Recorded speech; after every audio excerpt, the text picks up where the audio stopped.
que tu estás ao meu lado, posso descansar e confiar.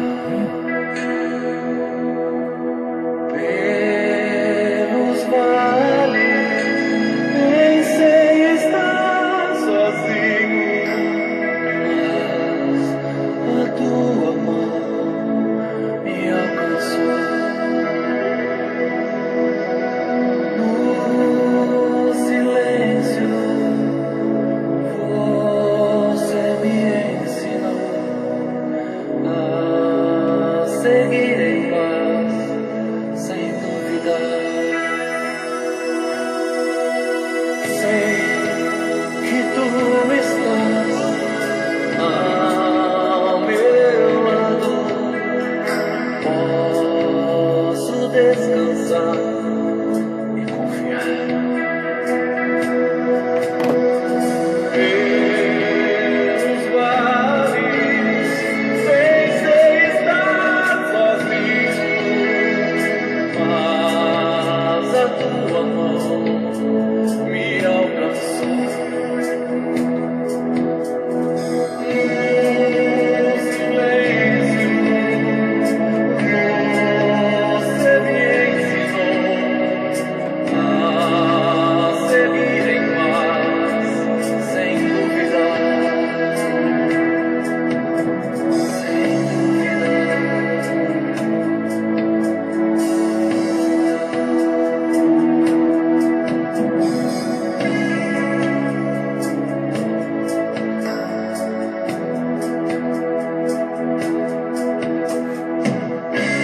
Pode, porque crê, não há razão para temer. Ele é Deus de palavra, você tem tudo pra vencer. Tudo pode, porque crê, não há razão para temer. Ele é Deus de palavra, você tem tudo pra vencer. Tudo pode, porque crê, não há razão para temer. Ele é Deus de palavra, você tem tudo pra vencer. Tudo pode, porque crê, não há razão para temer. Ele é Deus de palavra, você tem tudo pra vencer.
Virando as câmeras. A paz do Senhor. Amém. A paz do Senhor. Amém. Estamos aqui em mais uma noite, né? Para a honra e glória do Senhor Jesus. Aonde o Senhor tem nos sustentado até aqui, né? O Senhor colocou no meu coração para que nós pudéssemos continuar a pregação de Neemias, mas falando sobre as portas, né? Vamos lá então, falar sobre as portas. Por que que é necessário? Você vê que Neemias, quando ele começou a reconstruir, né, Jerusalém, ele começou a fechar as portas, tampar as brechas, fechar as portas. E o porquê que ele começou pela porta das ovelhas? Vamos lá. A palavra de Deus diz, né, que ele está à porta e bate. Se alguém ouvir, né, e convidar ele para entrar, ele entrará e ceará com a pessoa, né? Agora vamos entender a porta das ovelhas. Então se dispôs Eliasabe, o sumo sacerdote, com o sacerdote, seus irmãos, e reedificaram a porta das ovelhas, consagraram-na, assentaram-lhe as portas e continuaram a reconstrução até a torre do Sem e a torre de Hananel. Porque ele começou primeiro pela porta das ovelhas, porque era onde eles entravam para poder entregar o sacrifício. E quando esse sacrifício era aceito, com certeza Deus estava presente na vida do povo de Israel. O nosso sacrifício de hoje, Jesus já fez. Que seria no caso do quê? De não matar mais animais. Mas nós temos um outro sacrifício para fazer, que é fechar as brechas. E haja sacrifício, né? Haja sacrifício. Fechar brechas não é fácil. E nós temos que lutar contra a carne. Nós temos que lutar imensamente contra tudo aquilo que se opõe à vontade de Deus. Porque se a palavra de Deus diz que ela é boa, perfeita e agradável para nossas vidas, nós não devemos discutir, devemos simplesmente fazer. Ontem mesmo eu estava saindo do salão de cabeleireiro, precisava comprar uns negócios no mercado, e Deus falou assim para mim: compra o que você precisa comprar e não pare mais para nada, vai para casa. Não pare em hipótese nenhuma. Chegando aqui, eu até conversei com o pastor, falei assim, não sei porquê, né? Eu até pensei que tinha acontecido alguma coisa com ele, ou com o rapaz que trabalha aqui, que ele tinha saído, o rapaz estava precisando, mas para mim não importa o que foi, se Deus mandou eu fazer, algum motivo ele tinha. Talvez ia acontecer algum acidente na estrada, talvez, se eu não tivesse chegado naquela hora, ia acontecer alguma coisa com um deles aqui. Então, para mim não importa, para mim importa que se Deus mandou fazer, e foi muito clara a palavra, até o pastor falou assim, bem, pode ser da tua cabeça. Eu falei assim, não, foi muito nítido. Foi muito nítido isso, que ouviu falar de Deus, foi muito claro. Então, eu preferi obedecer, né? E cheguei até aqui para a honra e glória do Senhor. Aí, então, quando ele começa a fechar a porta das ovelhas, porque ele pôs as trancas, ele pôs todas as coisas certinhas, ele reconstruiu a porta das ovelhas, porque é o primeiro sacrifício que nós precisamos fazer. Reconstruir essa porta aqui dentro de nós. Muitas vezes ela está de uma maneira que não está agradável a Deus. E nós precisamos urgentemente chegar e falar, Senhor, eu não estou fazendo alguma coisa que é da tua vontade. Então me fala o que é, para que eu possa fechar essa brecha, para que o inimigo não venha entrar na minha vida. E muitas vezes esse sacrifício que nós precisamos fazer, eu até comentei algo sobre isso nesses dias, é a mágoa. E Deus mandou falar novamente sobre a mágoa. A mágoa tem sido a mágoa, o sentimento, né, a tristeza, tem sido algo em nossas vidas que cientificamente, o que acontece? Cientificamente, ela leva ao câncer. Quando a pessoa é uma pessoa que lembra muito do passado, é uma pessoa que tem grande mágoa do que aconteceu no seu passado, a propensão dessa pessoa é ter câncer. Porque o câncer, todos nós temos a célula cancerígena. E ela é afetada de um modo muito rápido. É como se fosse um gatilho. Então, quando nós temos a mágoa de alguém, quando nós temos uma tristeza muito profunda com alguém, e se nós não conseguimos perdoar, é como se revolve engatilhasse. E para soltar essa bala, o que acontece? Só basta a gente não perdoar. E quando isso acontece, o câncer ele é ativado. Então é necessário que nós possamos entender todas essas coisas e fechar essas brechas que vem vindo, que vem nos trazendo muitas vezes doença. E hoje mesmo eu estava lendo um outro capítulo lá em Miqueias, né, onde nós muitas vezes nós paramos de trabalhar, desculpa, em Miqueias, não estava vindo outra porta que eu vou explicar no outro dia, que é a porta dos peixes. Nós paramos de trabalhar na obra de Deus. Nós deixamos o nosso talento, né, enterrado. É o que nós não podemos fazer. São brechas abertas que nos levam a lugares ruins. E esses lugares, muitas vezes, nos deixam entristecidos, magoados, sem vontade de sair, leva normalmente aonde? Para depressão. Você ouve falar das pessoas que têm depressão? É uma doença? Sim, é uma doença. Mas por que a pessoa chega até a depressão? A pessoa não chegou à depressão de um momento para o outro.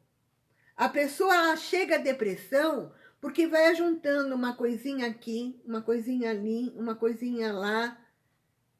E isso vai acumulando na nossa mente, vai enchendo a nossa mente, de maneira que nós começamos a querer ficar num canto isolado. Isolada de todas as coisas, isolada de tudo.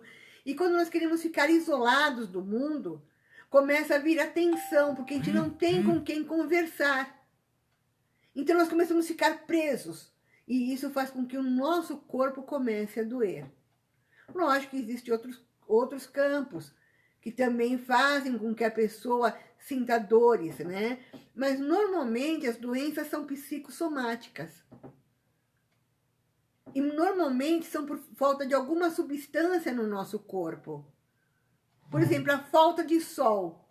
Ela faz nós termos dores no corpo.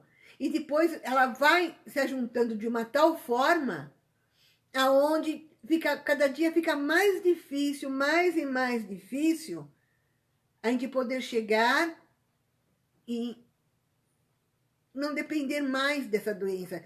Ela vai acumulando, ela é uma doença acumulativa, né? Agora, eu e o pastor estamos procurando chegar e tomar sol o mais tempo possível que nós podemos. Mas nós já deveríamos ter feito isso há muito tempo atrás. Nós já deveríamos ter prevenido. É que nem no caso, o povo que foi lá para Babilônia, o povo que ficou escravo. Por que ficaram? Porque não preveniram os seus erros anteriores. As pessoas vão pecando,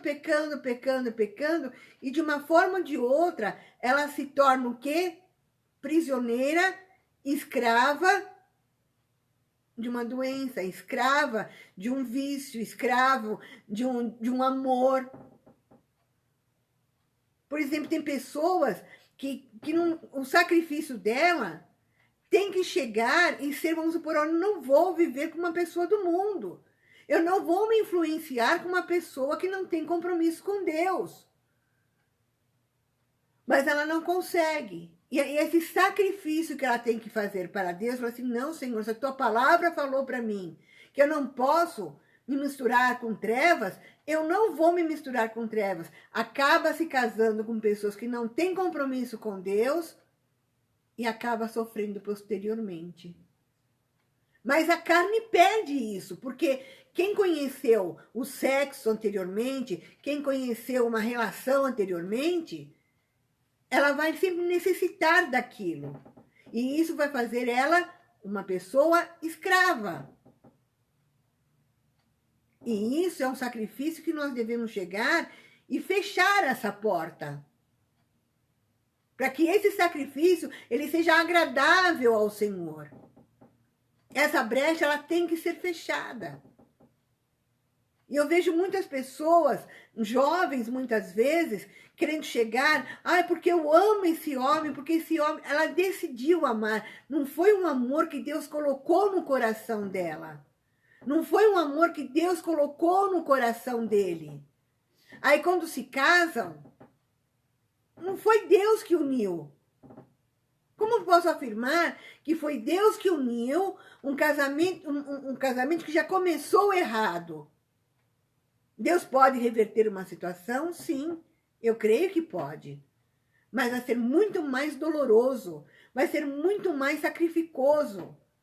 O caso mesmo de Davi, por causa do adultério dele com Betseba, ele perdeu os 4 filhos dele. Olha como foi doloroso, ele não conseguiu chegar e manter a família dele, uma família unida em Cristo, em Deus, que naquele tempo não se ouvia falar em Cristo. Ele não conseguiu chegar e se manter, ter tempo, vamos supor, teve um monte de mulheres, não tinha tempo de ler o Pentateuco, que são os 5 primeiros livros da Bíblia.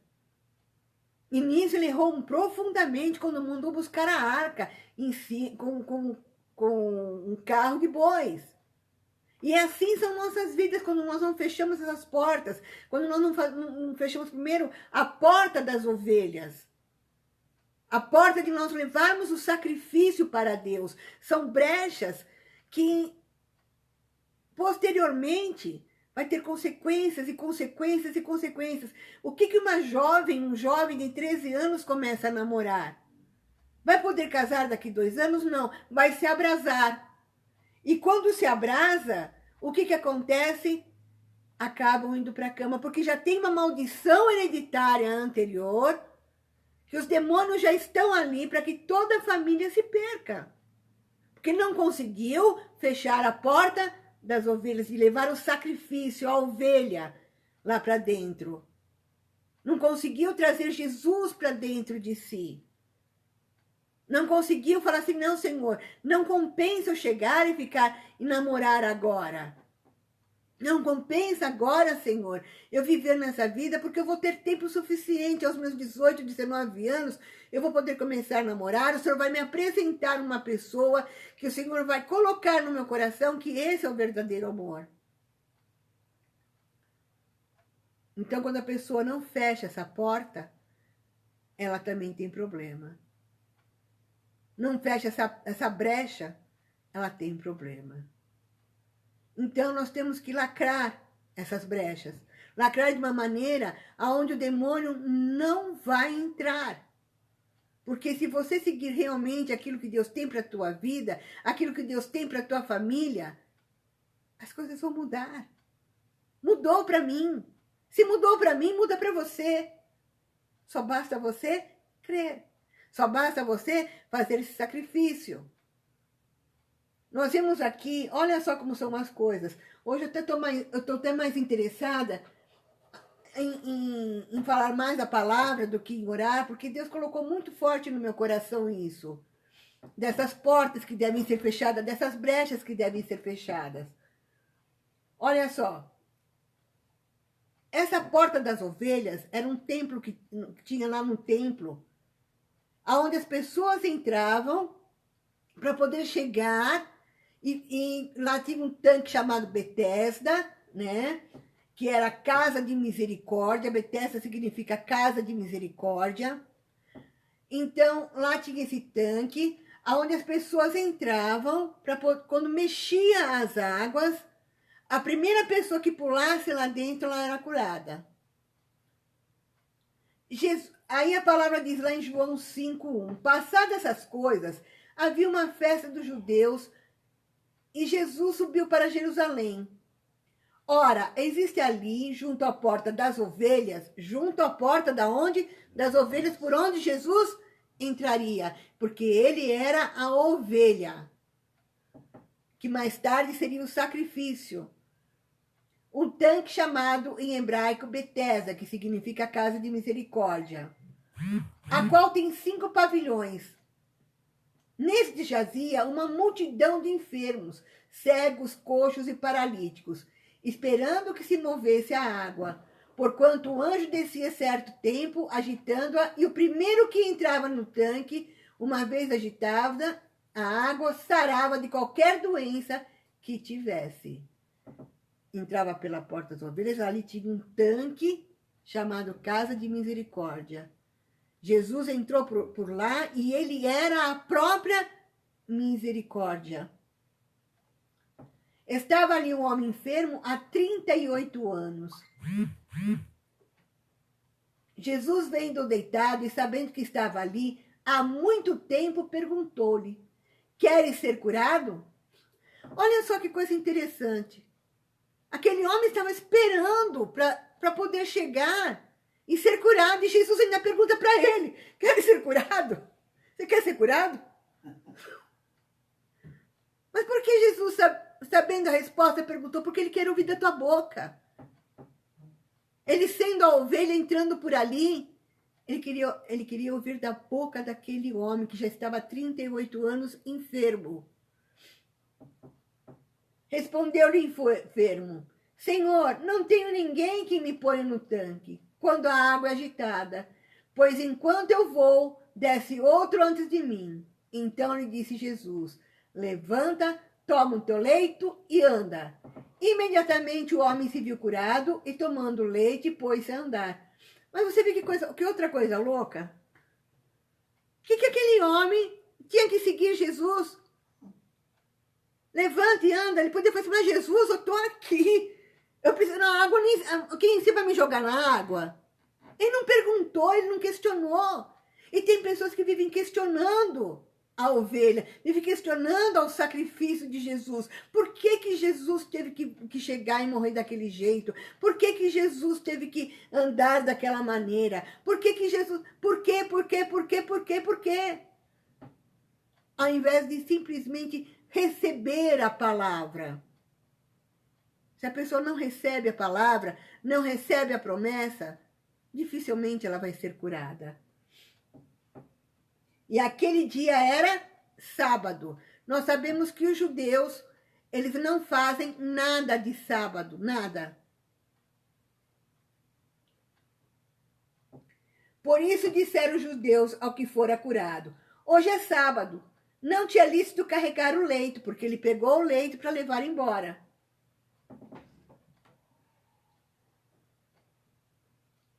Ao que lhe respondeu: o mesmo que me curou me disse: toma o teu leito e anda. Jesus não podia falar: você não vai precisar mais desse leito aí. Deixa aí, vai embora. Hoje não pode carregar o leito. Mas o Jesus é o Senhor do sábado. E ele faz o que ele quiser no sábado. Ele manda carregar o leito, deixar o leito. Ele gosta, faz um lodo lá, cura o cego no sábado. Jesus é o Senhor do sábado. Perguntaram a eles: que homem que te disse, toma o teu leito e anda? Mas o que fora curado não sabia quem era, porque Jesus se havia retirado por haver muita gente naquele lugar. Você vê que ele não sabia quem era Jesus. Ele simplesmente creu sem saber. Interessante isso. E muitas vezes nós sabemos quem é Jesus e nós não cremos. É interessante isso.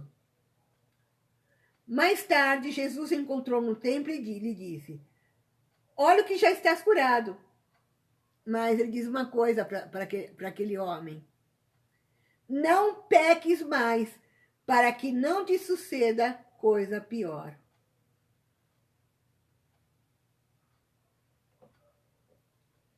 Você vê que aquele homem, ele estava enfermo porque ele pecou. E pecar significa errar o alvo. Pecar significa fazer algo que não está de acordo com Jesus. Se nós não estivermos de acordo com Jesus, nós vamos ter problemas sérios em nossas vidas. Basta a mim e basta a você simplesmente fazer como aquele homem. Olha, eu não conheço direito a palavra. Eu não sei direito o que é essa palavra. Eu não entendo direito. Às vezes eu leio e nem entendo. Mas sabe o que eu vou fazer? Eu vou procurar ouvir mais. Eu vou procurar entender mais. Eu vou procurar viver mais essa palavra. O homem retirou-se e disse aos judeus que fora Jesus quem havia curado. E os judeus perseguiram Jesus porque fazia essas coisas no sábado. Você vê que tem pastores, que tem dirigentes, que tem pessoas que são evangélicas e ficam muitas vezes questionando um milagre.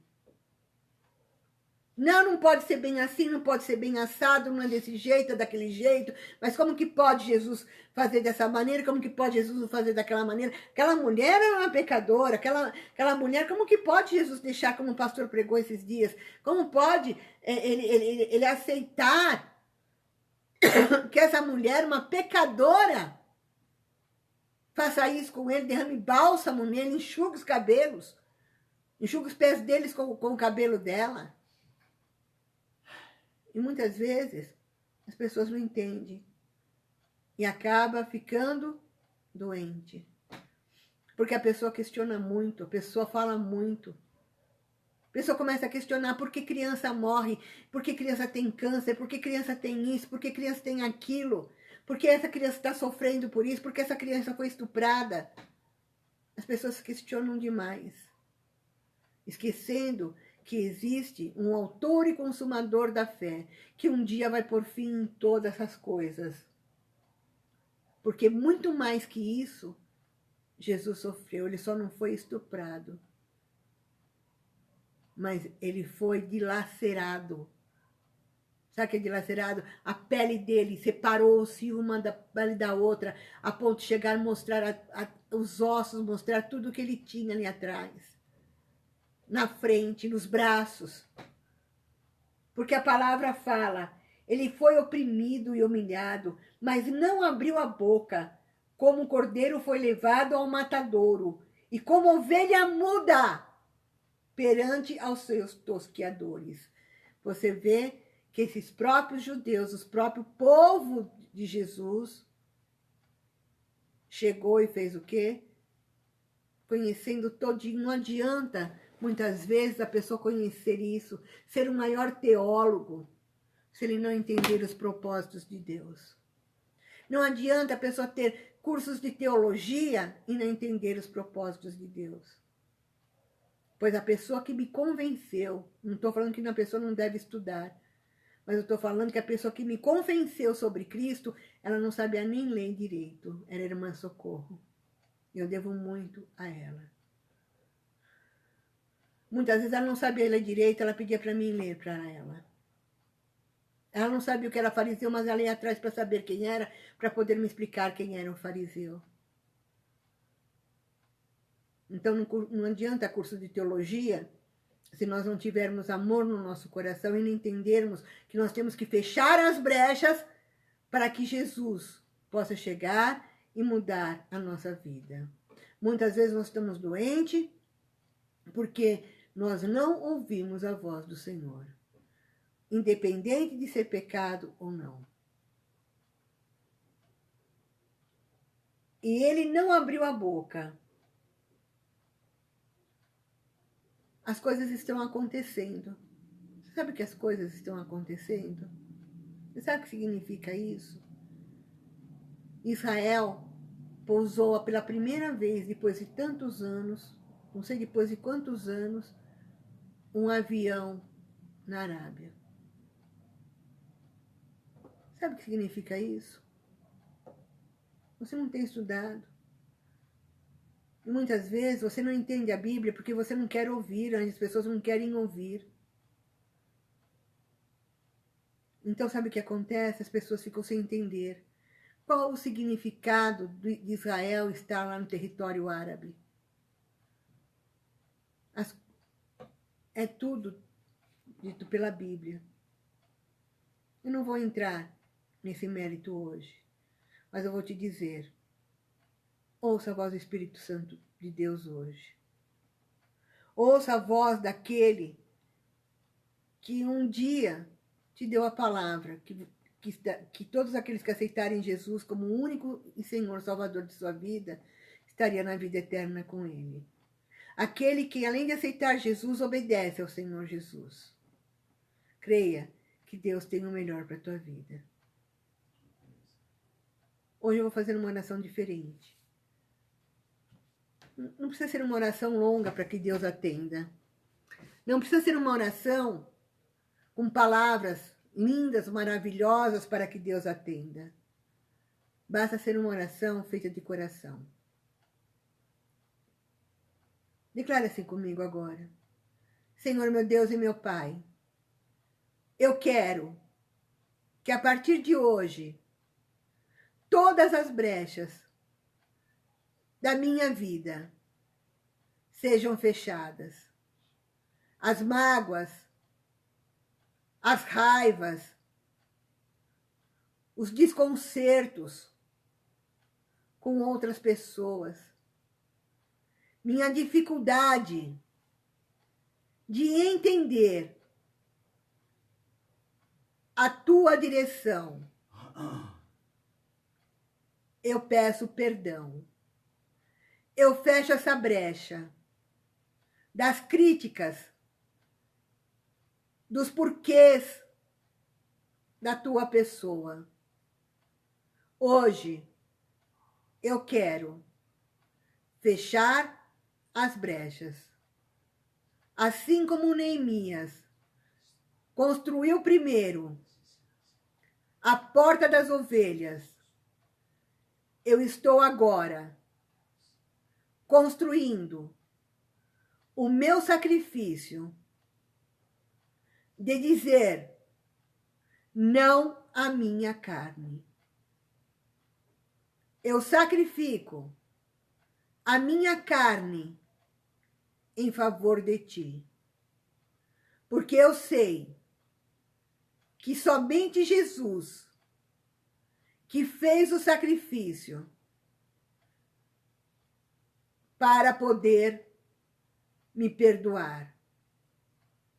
Hoje, eu entendo e peço perdão das vezes que eu questionei. Em nome de Jesus. Amém, Senhor. Amém? Nós questionamos muito a Deus. Nós não devemos questionar. Porque a palavra de Deus fala lá que em Isaías 53:7, ele foi oprimido e humilhado, mas ele não abriu a boca. Teve um momento que ele falou: Pai, por que me abandonaste? Foi o único momento que acho que ele chegou no ápice da sua dor. Quando Jesus chegou no ápice do seu grande sofrimento. Hoje é dia de entender por que que Neemias edificou primeiro a casa das ovelhas, a porta das ovelhas. E assim devemos ser nós. Fechar as brechas de toda a vontade da nossa carne. Amém? Que Deus possa abençoar a tua noite. Nós vamos orar novamente pela família. Porque nosso ministério é da família. Amém? Senhor, meu Deus e meu Pai, em nome do Senhor Jesus, nós queremos, Senhor, te agradecer, Senhor, por essa noite. E te pedir por cada casal, por cada família, Senhor, que está conosco e que ainda vai entrar na nossa live, Pai. Senhor, tantas brechas são abertas, Senhor, nas famílias. Porque não fazem um sacrifício, como o pastor disse hoje, Senhor. Nós queremos tanto saber o porquê, quem é errado, quem não é, que é o que menos interessa. que interessa, Senhor, é que a Tua palavra é verdadeira, em que nós devemos, Senhor, nos portar segundo o Senhor mandou. Pai, entra em cada família, Pai. Entra em cada filho, Senhor, em cada filha, em cada coração de esposo e de esposa, Senhor. Muda a história, Senhor. E que essa palavra seja rema, Senhor, nessas vidas que precisam. Em nome de Jesus. Amém. Eu vou deixar uma profecia aqui hoje que não tem a ver com o que nós estamos falando, mas tem a ver com a situação que o país está passando. Está lá em Miqueias 5. Agora ajunta-te em tropas, ó filha de tropas, por se há sítio contra nós. Ferirão com a vara a face do juiz de Israel. Nós estamos vivendo uma situação no nosso país que nós devemos orar. O Supremo Tribunal ele tem sido réu, juiz, promotor, eles têm sido tudo isso. E tem muitos lá que se corromperam, que nem aqui em Miqueias, quando ele fala, em Miqueias 5, quando ele fala assim: agora junta-te em tropas, ó filha de tropas, por se há sítio contra nós. Ferirão com a vara da face do juiz de Israel. Muito em breve, esses homens que têm feito tanto mal para nossas crianças, têm feito tanto mal para o nosso país, ele tem afrontado, não me importa, veja bem, não me importa a igreja A, B ou C, tem igrejas que eu não gosto do tipo de liturgia que tem aquela igreja. Eu não me importo com isso. Mas eles estão levando a palavra de Deus. E como um dia eu perguntei para Deus, e eu falei para Deus: Senhor, por que essa igreja, ela está tão corrompida, e mais tantas pessoas aceitam Jesus? E Deus me respondeu o seguinte: filha, é a minha palavra que converte, não são as pessoas. Então tem muitas pessoas que estão em igrejas que até eu não gosto, mas são pessoas que querem levar o bem. E quem vai cuidar desses pastores, dessas pessoas é Deus, não somos nós. E a perseguição está sendo muito grande contra as igrejas. Muitos até vão ser feridos porque estão corrompidos. Porque é uma promessa de Deus, é o que Deus diz aqui em Miqueias 5. Mas não cabe a nós chegar e julgar ninguém. Mas a palavra vai hoje. E gravem bem essa palavra. Vai para o Supremo Tribunal Federal. Vocês tomem cuidado. Porque a mão de Deus vai recair sobre vocês. Vai para aqueles que são os políticos que se dizem cristãos e estão corrompidos. A mão de Deus vai cair sobre vocês. A mão de Deus vai começar a mostrar que quem Ele é.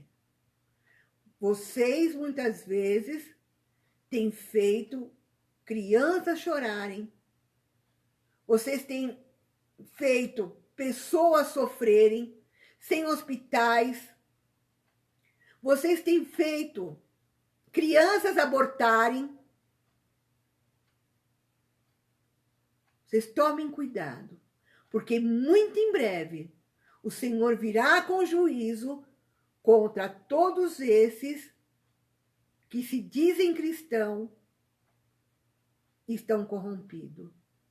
Contra aqueles que muitas vezes estão se juntando com pessoas de índole ruim para fazer o povo e crianças sofrer. Ai daqueles que fizerem mal a um dos meus pequeninos. E não é somente de crianças que Deus tem falado, não. aos pequeninos da fé também. Deixo minha profecia aqui, que muito em breve, pastores que têm feito coisas erradas, Supremo Tribunal,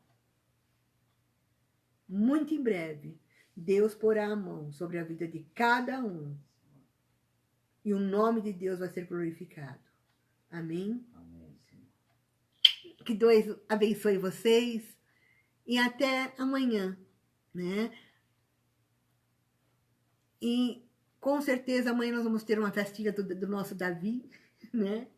Nós não vamos poder passar a live, mas com certeza nós estaremos orando por vocês. Talvez eu deixe gravado e passe para vocês mais alguma coisa, bem?